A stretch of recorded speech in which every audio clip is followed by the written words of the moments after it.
Stay in the mix. Don't freeze because of AI. Don't get paralyzed by all the uncertainty of AI and AGI. Every week there is a new development. And yes, of course, we know that tech is moving faster than we can even process. But what else is going on is regulation complexities, the way that companies are having to develop with their own invention, how they're having to sort of put safeguards in place, or are safeguards even possible? There is a lot of uncertainty.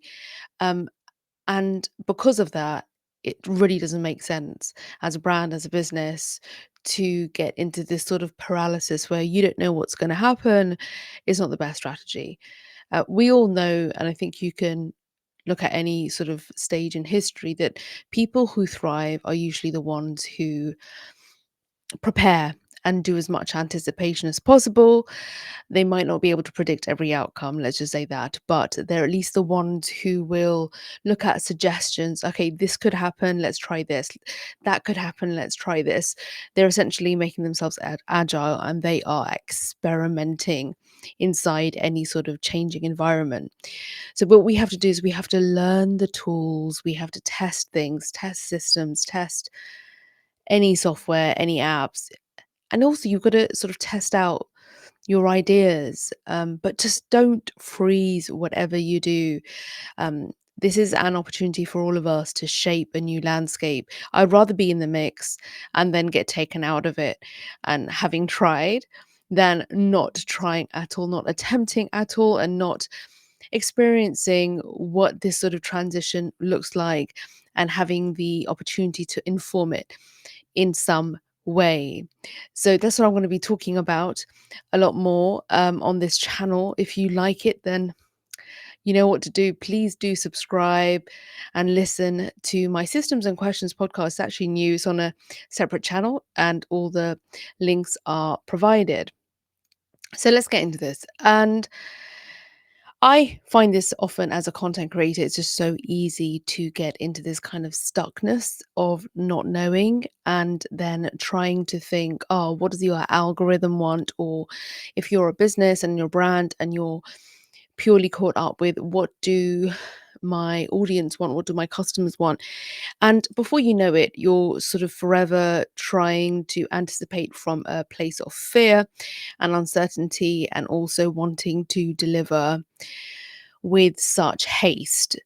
And that kind of reactivity, that kind of fear, that kind of action out of fear, some would say, oh no, we're still being proactive. You probably are, but the kind of mix that you're using, the intelligence mix that you're using, is still coming from a place of fear.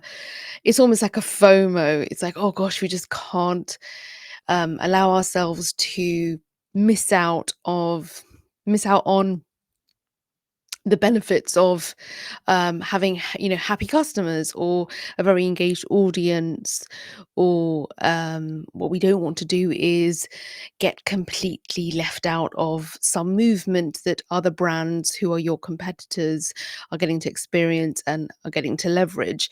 And before you know it, what are you doing? You're just throwing everything at it, right? It's like throwing everything at the wall. Um, but the problem there is that it might be proactive in your mind, but it's just a lot of sort of mindless sort of reactivity. And so there's this sort of fine balance between just getting completely stuck and not doing anything and then just reacting all the time. I think that we have to be really thoughtful. I want to do a video on this. We have to be very thoughtful with our brand outputs and our sort of, especially our digital communications. And we've got to think about how this fits into our North Star. So, do you want the story of your brand later down the line to be this brand? You were always about this particular brand value, which is, I don't know, connectivity or community. And you held true to that sort of North Star value. And through all of these changes in tech, AI, AGI, this is how you continue to pivot and continue to sort of stay in the mix and stay true to those brand values. And the brand changed, things sort of happened. However, you stayed in the mix and you did what you could because you just wanted to hold true to your sort of North Star values. I think that story is much more interesting, it's much more satisfying, it's much more fulfilling than the one where you essentially sabotage yourself because you run the risk of departing from your sort of core values, your North Star, because you're reacting so much. Then there's the other unfortunate thing of getting stuck and then not being at all active with what you stand for. So you're just kind of sitting back and you really want to sort of avoid these positions. And, you can apply this to life. This happens a lot in our life as well.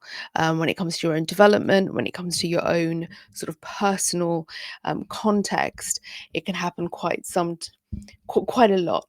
And I think what we have to always remember is that you can't know everything, but what you want to do is be as prepared with sort of the best intelligence that's available to you right now. And the intel shouldn't be any sort of fear mindset, but also any reactivity. And the intel should also not be just sort of your initial Google, your initial AI chat. You've got to give yourself a little bit more depth, a little bit more breadth to your sort of research and your intel. And and for your own sake and for your own IQ and your brand's IQ, what you want to do is do yourself a good sort of deed, do your brand a good deed and give it a little bit more depth and breadth when it comes to intel, research, and data. And so we've got to learn. You've got to learn as a brand, as a business, as a creator to really get into research, whether it's your primary research and you're conducting it or secondary research. Peer reviewed articles are far more reliable than random blogs. That's one example. So you just really want to do yourself a really good favor and get yourself the best data, the best intel to act on. You can get this kind of intel from your stakeholder relationships, from that sort of mix of contacts that you have that you rely on, from the conversations that you have. But what you don't want to do is purely rely on just sort of one facet of that sort of stakeholder mix. Or let's just say you rely on intel, data, trend forecasts from one podcast. That's one creator, that's one person's opinion that you are relying on. That's a pretty risky strategy. So give yourself some depth and breadth to where you're getting your intel from. Definitely don't get stuck.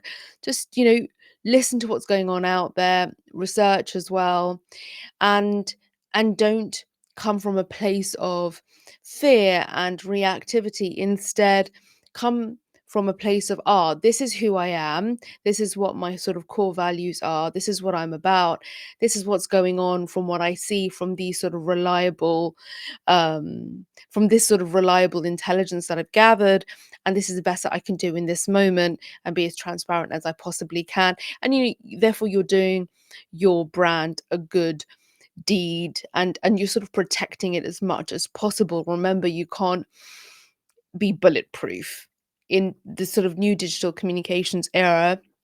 Your reputation cannot be bulletproof, but what you can do is be as smart as possible. And with all this tech at our fingertips, it would be pretty silly not to do our due diligence over and over, like rinse and repeat. And you just get smarter with your brand. Your brand gets smarter, you get smarter, and you feel much more, let's say, resilient because you're doing the homework. You're not just sort of coming at things from, oh, this is the kind of playbook and the methodology I've always used, and I'm just going to repeat this over and over. So we we want to use this new challenge as an opportunity to really upskill ourselves, put ourselves in the mix, and at the same time be very grounded in what we're about, what our values are, and then just see how it goes. But you just want to get in the game. If this helped you, then I would love to hear from you. I am Serena. This is Serena's Playbook. I am a chartered communications practitioner. I am also a strategic consultant.